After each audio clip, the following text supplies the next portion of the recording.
Mi sublime propósito, de Poul Anderson. Nos conocimos por asuntos de negocios.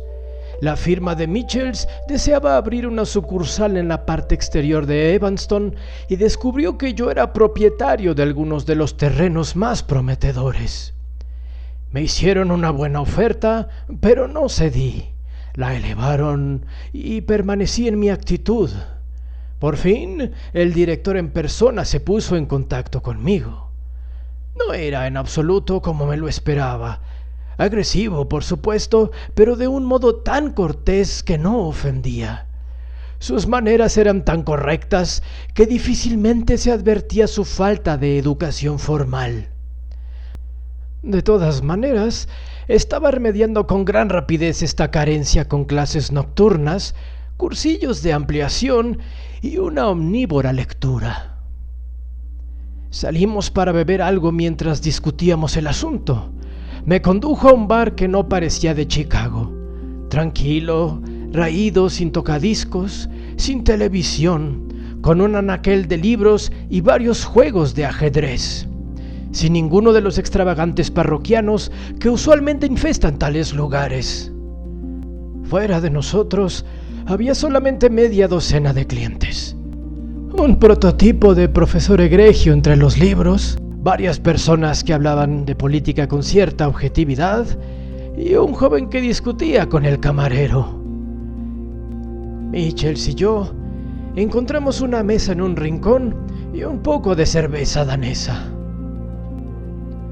Expliqué que no me interesaba el dinero y que me oponía a que una excavadora estropease algún campo agradable con el pretexto de erigir todavía otro cromado bloque de casas. Mitchells llenó su pipa antes de contestar. Era un hombre delgado y erguido, de pronunciada barbilla y nariz romana, cabello gris, ojos oscuros y luminosos. ¿No se lo explicó mi representante?, dijo. No estamos proyectando viviendas en serie para conejos. Tenemos previstos 6 diseños básicos, con variaciones para situar en una disposición más o menos así. Sacó papel y lápiz y empezó a dibujar. Mientras hablaba, aumentó la inflexión en su voz, pero la fluidez persistió. Y supo explicar sus propósitos mejor que sus enviados. Me dijo que estábamos en la mitad del siglo XX y que, por no ser prefabricado, un núcleo de viviendas dejaba de ser atractivo. Podía incluso lograr una unidad artística. Procedió a mostrarme el sistema. No me presionó con demasiada insistencia y la conversación se derivó por otros puntos. Agradable lugar. ¿Cómo lo descubrió? Se encogió de hombros. Frecuentemente doy vueltas por ahí, sobre todo por la noche, explorando. ¿No resulta un poco peligroso? No, en realidad, comparado con otras cosas, dijo con una sombra de temor. Tengo entendido que usted nació aquí. No llegué a los Estados Unidos hasta 1946. Era lo que llamaban un PD, una persona desplazada. Me convertí en Tad Mitchells porque me cansé de deletrear Tadeusz Michalowski y decidí prescindir de sentimentalismos patrioteros. Sé adaptarme con rapidez. Pocas veces habló acerca de sí mismo. Obtuve posteriormente algunos detalles de su precoz encumbramiento en los negocios a través de admirados y envidiosos competidores. Algunos de ellos no creían aún que fuese posible vender con beneficio una casa con calefacción radiante por menos de $20,000. Mitchells había descubierto cómo hacerlo posible. No estaba mal para un pobre inmigrante. Indagué y descubrí que había sido admitido con visado especial en consideración a los servicios prestados al ejército de los Estados Unidos en las últimas jornadas de la guerra en Europa. En ellos demostró tanto nervio como perspicacia. Mientras nuestro trato se desarrolló, le vendí el terreno que deseaba, pero continuábamos viéndonos, a veces en la taberna, a veces en mi apartamento de soltero, con más frecuencia en su ático a orillas del lago. Tenía una hermosa mujer rubia y un par de hijos brillantes y bien educados. Con todo, era un hombre solitario, por lo que le proporcioné la amistad que necesitaba. Un año más o menos después de nuestro primer encuentro, me contó su historia. Me había invitado otra vez a cenar el día de Acción de Gracias. En la sobremesa nos sentamos para hablar y hablamos y hablamos. La conversación varió y fue por diferentes derroteros, desde las próximas elecciones en la ciudad hasta que en otros planetas surgieran civilizaciones con un destino idéntico al nuestro. Amelie, su esposa, se excusó y se fue a dormir. Esto ocurrió mucho después de la medianoche. Michels y yo continuamos hablando. Nunca le había visto tan excitado. Era como si ese último tema, o alguna palabra en particular, le hubiese abierto a algo nuevo.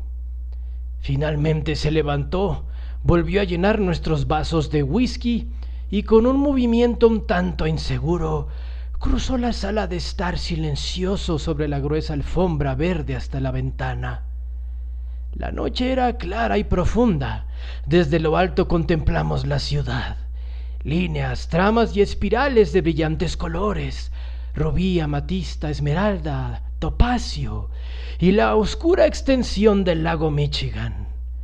Casi parecía que pudiésemos vislumbrar infinitas y blancas llanuras más allá, pero sobre nosotros se abovedaba el cielo negro de cristal, donde la osa mayor se apoyaba en su cola y Orión daba grandes zancadas a lo largo de la Vía Láctea. No veía a menudo un espectáculo tan grandioso y sobrecogedor. Después de todo, dijo, sé de lo que estoy hablando. Me agité, hundido en mi sillón. El fuego del hogar arrojó pequeñas llamas azules. Una simple lámpara iluminaba la habitación, de suerte que podía vislumbrar haces de estrellas también desde la ventana. Me arrellané un poco. ¿Personalmente? Se volvió hacia mí. Su rostro estaba rígido. ¿Qué diría si respondiese que sí? Sorbí mi bebida, un King's Ransom, que es una noble bebida cuando las cosas se tornan un poco glaciales como en este momento. Supongo que tienes tus razones y esperaría para ver cuáles son. Esbozó una media sonrisa. No te preocupes, también soy de este planeta, pero el cielo es tan grande y extraño. ¿No crees que esto afectará a los hombres que vayan allí?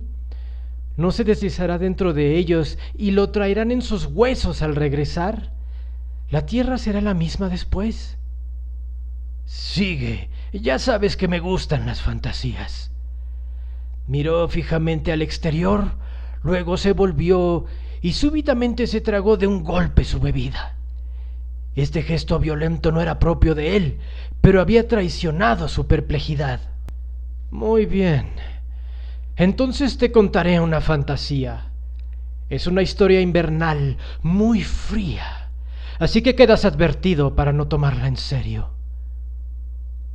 Di una calada a mi excelente cigarro y esperé en silencio para que él comenzara. Paseó unas cuantas veces arriba y abajo ante la ventana con la vista en el suelo. Llenó su vaso de nuevo y se sentó a mi lado. No me miró a mí, sino a una pintura que colgaba de la pared. Un objeto sombrío e ininteligible que a nadie le gustaba. Esto pareció confortarlo, pues comenzó a hablar rápida y quedamente. Dentro de mucho, mucho tiempo en el futuro, existe una civilización. No te la describiré porque sería imposible. ¿Serías capaz de regresar al tiempo de los constructores de las pirámides egipcias y hablarles de la sociedad en que vivimos? No pretendo decir que te creerían. Por supuesto que no lo harían. Pero eso es lo de menos. Quiero decir que no comprenderían. Nada de lo que dijeras tendría sentido para ellos, y la forma en que la gente trabaja, piensa y cree sería aún menos comprensible que estas luces, torres y máquinas. ¿No es así? Si te hablo de habitantes del futuro que viven entre grandes y deslumbrantes energías, o de variables genéticas, de guerras imaginarias, de piedras que hablan, tal vez te hicieras una idea, pero no entenderías nada. Solo te pido que pienses en los millares de veces que este planeta ha girado alrededor del Sol, en lo profundamente ocultos y olvidados que vivimos, en fin, en que esta civilización piensa según normas tan extrañas que ha ignorado toda limitación de lógica y ley natural y ha descubierto medios para viajar en el tiempo. El habitante común de esta época, no puedo llamarlo exactamente un ciudadano, cualquier expresión resultaría demasiado vaga. Un tipo medio sabe de un modo vago e indiferente que milenios atrás unos individuos semisalvajes fueron los primeros en desintegrar el átomo. Pero 1 o 2 miembros de esta civilización han estado realmente aquí. Han caminado entre nosotros, nos han estudiado, han levantado y unido un archivo de información para el cerebro central, por llamarlo de alguna manera. Nadie más se interesa por nosotros. Es como en esta época que nos interesamos poco acerca de la primitiva arqueología mesopotámica. ¿Comprendes? Bajó su mirada hacia el vaso en su mano y la mantuvo ahí, como si el whisky fuese un oráculo. El silencio aumentó. Al fin dije: muy bien. En consideración a tu historia, aceptaré la premisa. Imaginaré viajeros en el tiempo invisibles, dotados de ocultación y demás, pero no creo que desearan cambiar su propio pasado. Oh, no hay peligro en ello. La verdad es que no podrían enterarse de mucho explicando por ahí que venían del futuro. Imagina. Michels me dirigió una mirada sombría. ¿Puedes adivinar qué aplicaciones puede tener el viaje en el tiempo aparte de la científica? Por ejemplo, no sé, el comercio de objetos de arte o recursos naturales. Se puede volver a la época de los dinosaurios para conseguir hierro antes de que el hombre aparezca y agote las minas ricas. No, sigue pensando. ¿Se contentarían con un número limitado de figurillas de Minoan o jarrones de Ming en un museo? Ya te he dicho que no son como nosotros. En cuanto a los recursos naturales, ya no necesitan ninguno. Producen los suyos propios. Se detuvo como tomando aliento. Luego agregó: ¿cómo se llamaba esa colonia penal que los franceses abandonaron? ¿La Isla del Diablo? Sí, la misma. ¿Puedes imaginar mejor venganza sobre un criminal convicto que abandonarlo en el pasado? Pensaba que estarían por encima de cualquier concepto de venganza o de técnica de disuasión. Incluso en este siglo sabemos que no dan resultado. ¿Estás seguro? ¿No se da junto con el actual desarrollo de la penalización un incremento paralelo del crimen mismo? Te asombraste hace algún tiempo que me atreviese a caminar solo de noche por las calles. Además, el castigo es como una catástasis de la sociedad en su conjunto. En el futuro te explicarán que las ejecuciones públicas reducen claramente la proporción de crímenes que de otro modo serían aún mayor. Y lo que es más importante, esos espectáculos hicieron posible el nacimiento del verdadero humanitarismo del siglo XVIII. O así lo pretenden en el futuro. No importa si tienen razón o si racionalizan solamente un elemento degradado de su propia civilización. Todo lo que necesitas comprender es que envían a sus peores criminales al pasado. Poco amable para con el pasado. No, realmente no.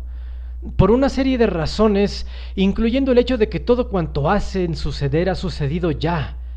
Nuestro idioma no sirve para explicar estas paradojas. En primer lugar, debes reconocer que no malgastan todo ese esfuerzo en delincuentes comunes. Hay que ser un criminal muy fuera de lo corriente para merecer el exilio en el tiempo. El peor crimen posible, por otra parte, depende de cada momento particular en la historia del mundo. El asesinato, el bandolerismo, la traición, la herejía, la venta de narcóticos, la esclavitud, el patriotismo y todo lo que quieras, en unas épocas han merecido el castigo capital. Han sido consideradas en otras con indulgencia y en otras todavía ensalzados positivamente. Continúa pensando y dime si no tengo razón. Lo miré por algún tiempo, observando cuán profundamente marcados estaban sus rasgos, y pensé que para su edad no debería mostrar tantas ganas. Muy bien, admití. De acuerdo. Ahora bien, poseyendo todo ese conocimiento, un hombre del futuro no pretendería... Dejó el vaso con perceptible fuerza. ¡Qué conocimiento! Utiliza tu cerebro. Imagínate que te han dejado desnudo solo en Babilonia. ¿Qué sabes de su lenguaje o de su historia? ¿Quién es el actual rey? ¿Cuánto tiempo reinará? ¿Quién lo sucederá? ¿Cuáles son las leyes y costumbres que se deben obedecer? No te olvides que los asirios o los persas o alguien han de conquistar Babilonia. Pero ¿cuándo y cómo? ¿Esa guerra es un mero incidente fronterizo o una lucha sin cuartel? En este último caso, ¿ganará Babilonia? De lo contrario, ¿qué condiciones de paz eran impuestas? No encontrarías ahora ni 20 hombres capaces de contestar esas preguntas sin consultar alguna fuente, algún dato, información, libros. Y bueno, por supuesto que en ese caso tú no dispones de nada de eso. Creo que me dirigiría al templo más próximo en cuanto conociese lo suficiente el idioma. Le explicaría al sacerdote qué puedo hacer, no sé, que puedo hacer fuegos artificiales, por ejemplo. ¿Cómo? Acuérdate que estás en Babilonia. ¿Dónde encuentras azufre o salitre? En caso de que consigas por medio del sacerdote el material y los utensilios necesarios, ¿cómo compondrás un polvo que haga realmente explosión? Eso es todo un arte, amigo mío. ¿No te das cuenta que ni siquiera podrías obtener un trabajo como estibador? Fregar suelo sería ya mucha suerte. Esclavo en los campos, eso sería tu destino más lógico, ¿no es cierto? El fuego comenzó a debilitarse. Perfectamente, es verdad. Escogieron la época con cuidado. Miró a su espalda, hacia la ventana. Desde nuestros sillones, la reflexión en el cristal borraba las estrellas, de modo que únicamente podíamos ver la noche. Cuando un hombre es sentenciado al destierro, todos los expertos deliberan para establecer qué periodos, según sus especialidades, serían más apropiados para él. Es fácil comprender que para ser abandonado en la Grecia de Homero resultaría una pesadilla para un individuo delicado e intelectual, mientras que uno violento podría pasarlo bastante bien, incluso acabar como un respetado guerrero. Podría encontrar su puesto junto a la antecámara de Agamenón y tu única condena sería el peligro, la incomodidad y la nostalgia. La nostalgia. Se puso tan sombrío que intenté calmarlo con una observación seca. El convicto tendrá que ser inmunizado contra todas las enfermedades antiguas. En caso contrario, el destierro significaría únicamente una elaborada sentencia de muerte. Sus ojos me escrutaron nuevamente. Sí, y por supuesto, el suero de la longevidad está todavía activo en sus venas. Sin embargo, eso no es todo. Se le abandona en un lugar no frecuentado después de oscurecer. La máquina se desvanece.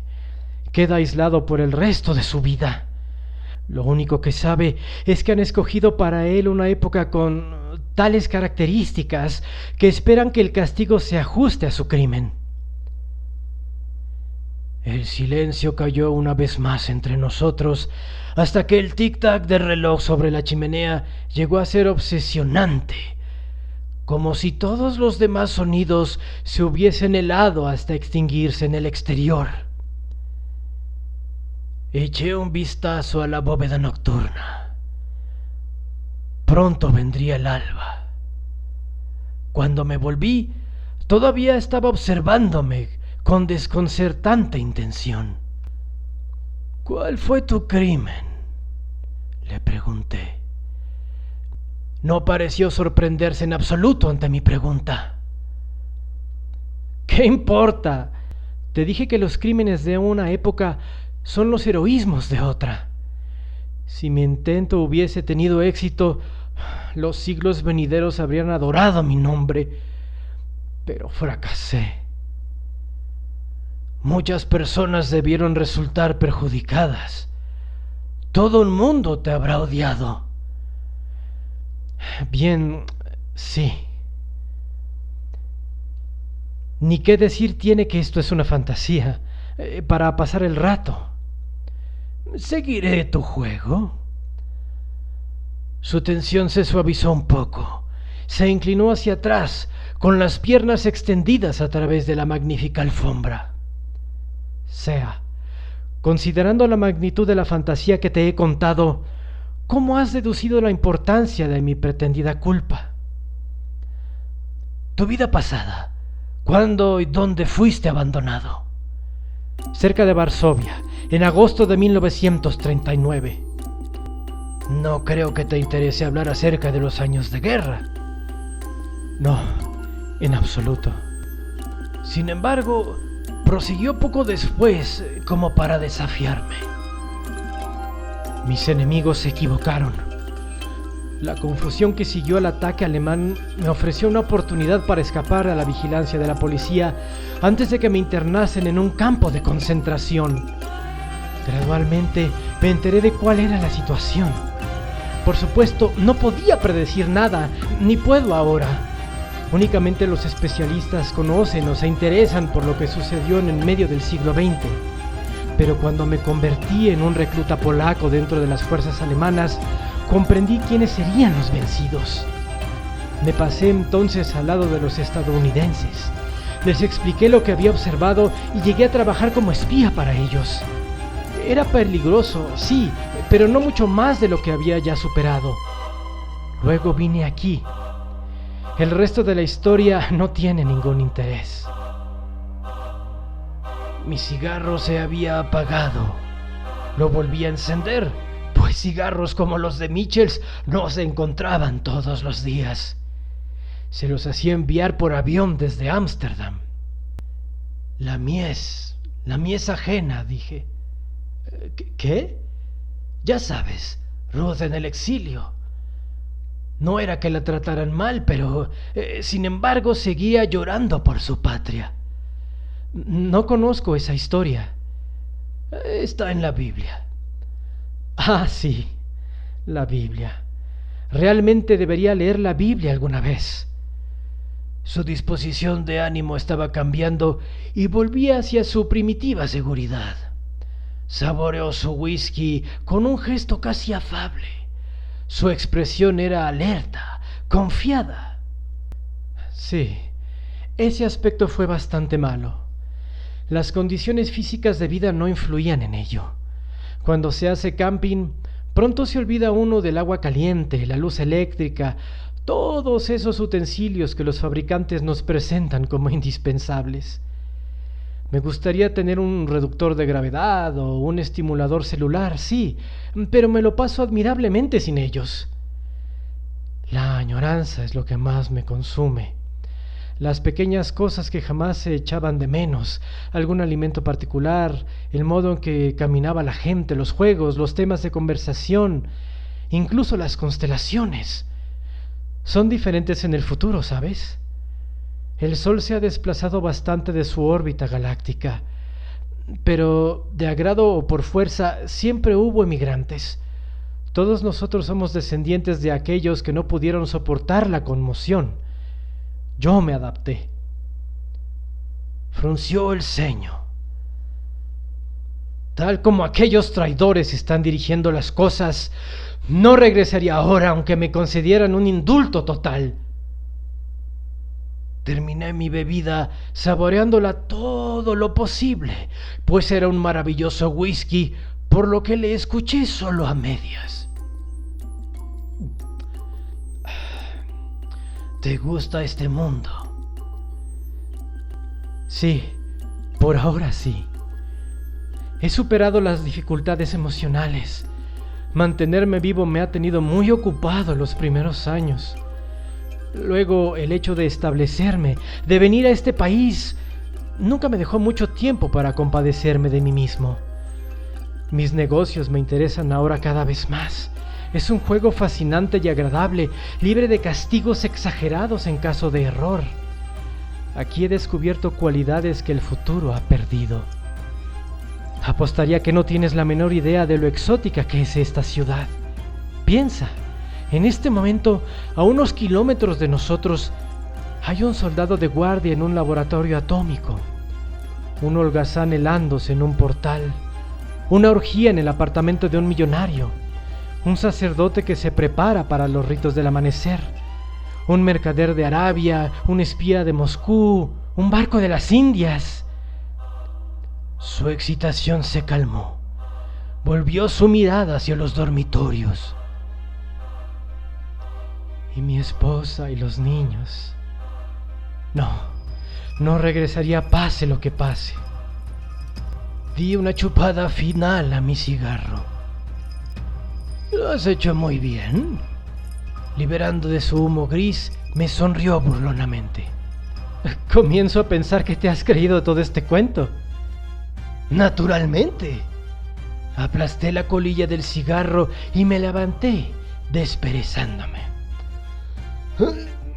Ay, en realidad es muy triste, pero más vale que ya nos vayamos. No lo comprendió de inmediato. Cuando lo hizo, saltó de su sillón igual que un gato. ¿Irnos? Por supuesto. Saqué una alentadora arma desde mi bolsillo. Se detuvo en un impulso. En esta clase de asuntos nunca se deja algo al azar. Se hacen revisiones periódicas. Ahora vámonos. La sangre desapareció de su rostro. No puedes. No es justo para Amélie. ¡Los niños! ¿Que no lo entiendes? Esto es un castigo.